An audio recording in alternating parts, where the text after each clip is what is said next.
Hey, oozes and bunnies. This is a preview of the most recent party planning, an extra podcast that the Join the Party crew makes for our Patreon.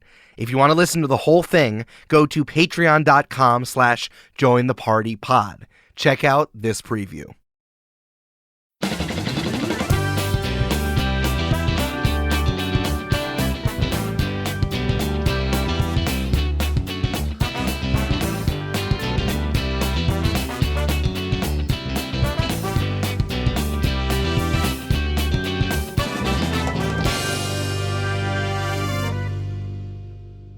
Thanks, Zoom lady. All right, we're back. It's 104.3 The Rock. That was The Rock. You're here with Jimmy Jam and Brando. Yup, your name doesn't change for this bit.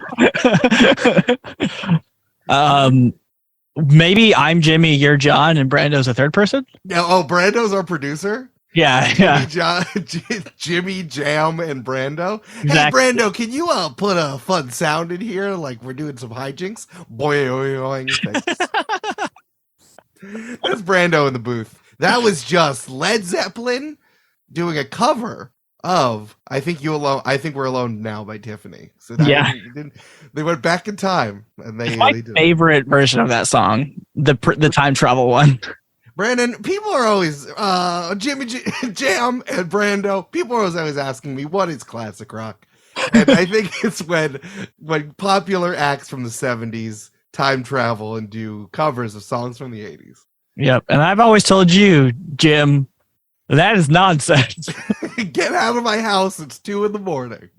We don't have a radio show. Get away from me, you weirdo. I was asleep. How did you get in here? The alarm was on. Please let that man named Brando out of the booth, out of the trunk you call a booth. The booth.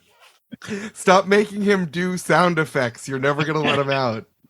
Oh, fuck. See, this is what happens. We keep news of the blank inside for too long. It's fermented, and now we're drunk all the time. Mm-hmm. Oh, is that why I'm drunk all the time? Oh, thank God. No, that's your problem. No, that's the problem you have. That's why. All right, we're finally getting stuff. Do you want to keep doing this? Is this good? I know this is fun banter. I don't know. Do people like our banter? I mean, let's check our download numbers. They're negative. I did not know how they could. We lost downloads. We're finally talking about the blank, which of course is the Shanty. Shanty! I liked it better when people didn't know what the genre was of what we were playing. Because, I understand the through line from obviously they're going to do a pirate song. They're going to do a sea shanty or whatever that is. To this, but I liked it better when it was like, okay, they're cowboys, and also Brandon's playing 3 banjos at the same time. 2 of them are steel, and he has the little claws. I have the claw somewhere. You do? Yeah, I got a banjo right there. Oh, do you have? I didn't know you owned the claws. Got the claws, baby. See, this is why you got to update to $10 because I'm making some cool claw hand motions. This is Brandon being Carlos Santana. I kind of wish we just made a bunch of fake music tracks and faked people off that way, It's a good idea. We can still do it. My only caution would be this took you forever, so let's not do this. That's true. This was a lot more work than my other previous ones. Vocals, man. That's what happens. I mean, they know now. They've listened to the blank, to the sea shanty by now, and we've been working on this. Here's the fun thing. I think we've been kicking this around. Obviously, I think you started thinking about what the theme song was while we were figuring out what campaign 3 was going to be, especially because this was on the table. We already talked about this during, I think, either after parties or during the introduction of the genre. But we were talking about this even when we were doing the campaign, when we were figuring out what that was, because then you did your Mumford and Sons ass shit for that. So we were already talking about it then. I liked that one. That was a good one. That one was really good. Man, I can't pick a favorite. Hey, Ho! Oh! I like the two. See, it's always there's a little thing in it that makes me remember it. It's the campaign is good because there were two of them, and one was the hoe, the people, and the other was the bird at the end. The number of Slack messages we exchanged that was like, "Hey, can we have more bird? Like, can you extend the bird at the end?" True fucking story, 100%. That's like one of my preferred like forest soundy ones. I just think in my library, I think it just sounds the best. And now every time I look at it, I just think of you and Amanda. Damn. Bird. Damn. Yeah. Amanda's like, "Can we have more bird?" I'm like, "Can we have more hoe? Is that possible?"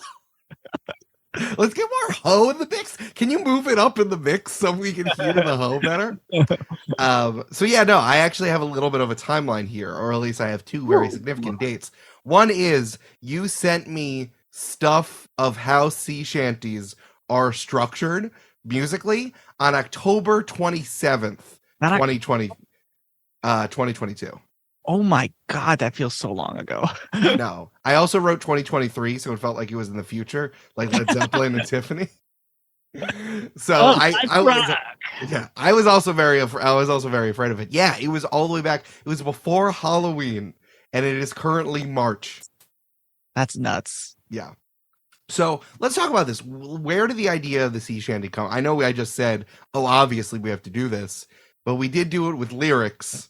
Mm-hmm. Which is a very specific type of thing. We could have just done some. I mean, we already know that you just like have fiddles and steel guitars everywhere. So we could have, or a hurdy-gurdy plugin. Don't own a hurdy-gurdy, unfortunately. We had a very long conversation about what or at least like we did talk about what hurdy-gurdy plugin you were going to use. Because I didn't even I don't know if I told this to you, but I didn't even fucking think about it until Jeff was like, "Oh, hurdy-gurdy." Exactly. So like, thank Jeff for that. That's like the base of the fucking theme now. Oh, I thought you already had it because when you said it, you're like, "Oh yeah, I got my hurdy-gurdy plugin. It's fine." And we're like, "Oh, Brandon has it already." I think it's because you mentioned it because you were with Jeff and mentioned it as a joke. He was like, "Oh, a hurdy-gurdy," and then I was like, "Oh shit, a hurdy-gurdy." You know that Jeff was not joking. Jeff definitely wanted. Jeff's like, "Here, take my hurdy-gurdy plugin," and you're like, "Oh no, I already have that." As you're pushing shit out of the way, trying to find it. I was trying to be, musicians try to be cool in front of each other. You don't want to pretend like you don't know a thing or, have a thing. So yeah, that's probably it. Jeff was is my very good friend from college, and we were visiting him in Portland. And he is also a musician, and he's worked on Join the Party stuff before, but he also does like sound design for video games. So he has just as much random bullshit as Brandon does. So that was very, very funny. You guys sent me finally a photo of his studio while you were there, and I got to fucking dissect all the shit he has. It is so nice in there. He's been building that shit out. That's as nice as it's been. It is fucking awesome. We streamed from there once, and it was like being on the Starship Enterprise with like the number of screens that he had. Like there was one like all the way up at the top. I felt like I was looking up. I was like swiping with my eyes. Okay, so why did we end up doing, Brandon? Why did we end up doing a lyricked sea shanty? And then follow-up question, we'll talk about musically what is a sea shanty in that way.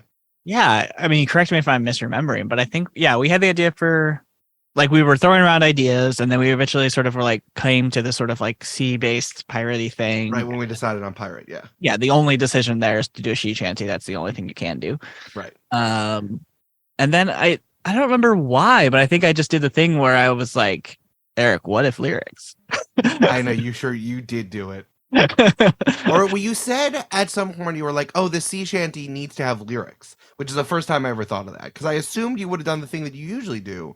Which is like, oh, I'm going to do a permutation or a variation on the original Join the Party theme and just do it sonically or with the instrumentation of the proper genre. Like the campaign, for example. But it's very hidden. We definitely did do that.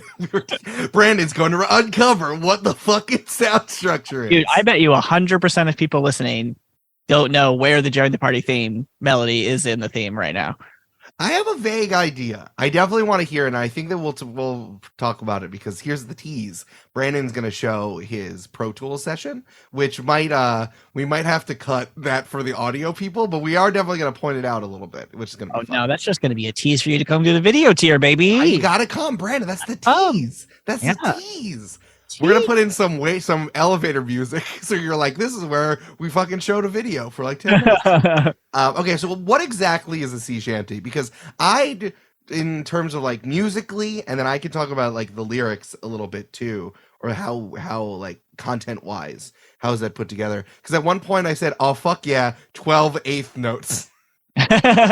Or 12, it was 12/8 was the time signature for like some of them. Yeah.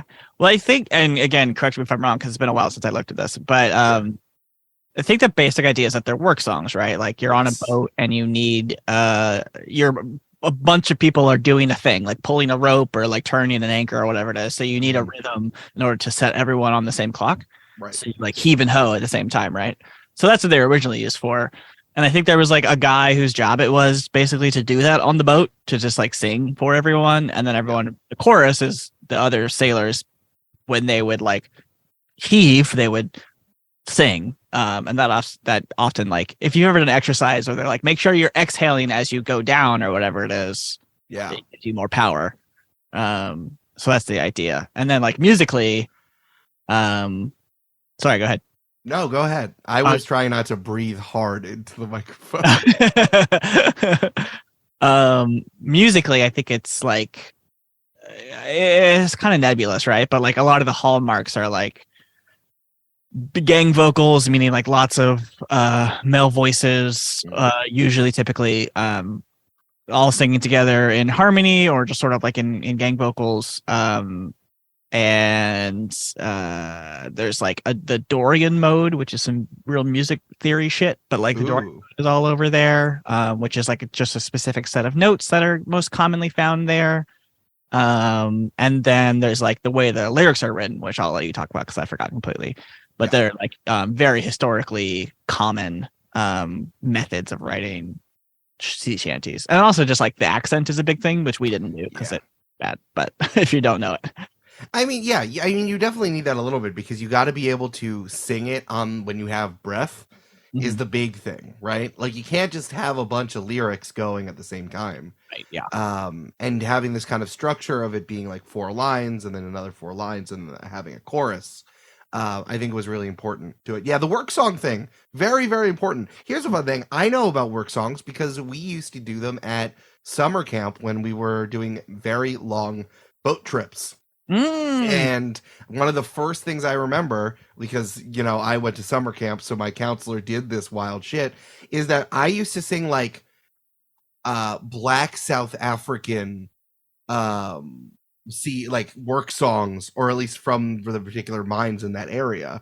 I still remember it goes like show shalozo show shalozo gole Zimdaba Stimila Puma Rhodesia. Oh, it's from Rhodesia. Whatever that turned into, because it's Stimila Puma Rhodesia. And then so while you're doing that, it's supposed to be the emphasis on when you're pulling is where you're mainly singing, because you need to be able to like push out your breath while also doing the physical move, which is really important. Yeah, totally. God, I can't believe I remember that. I learned that when I was 9. It's nuts. That was great. My favorite part was the accent work. If you like that, you got to hear the rest of Party Planning by joining the Patreon at patreon.com/jointhepartypod.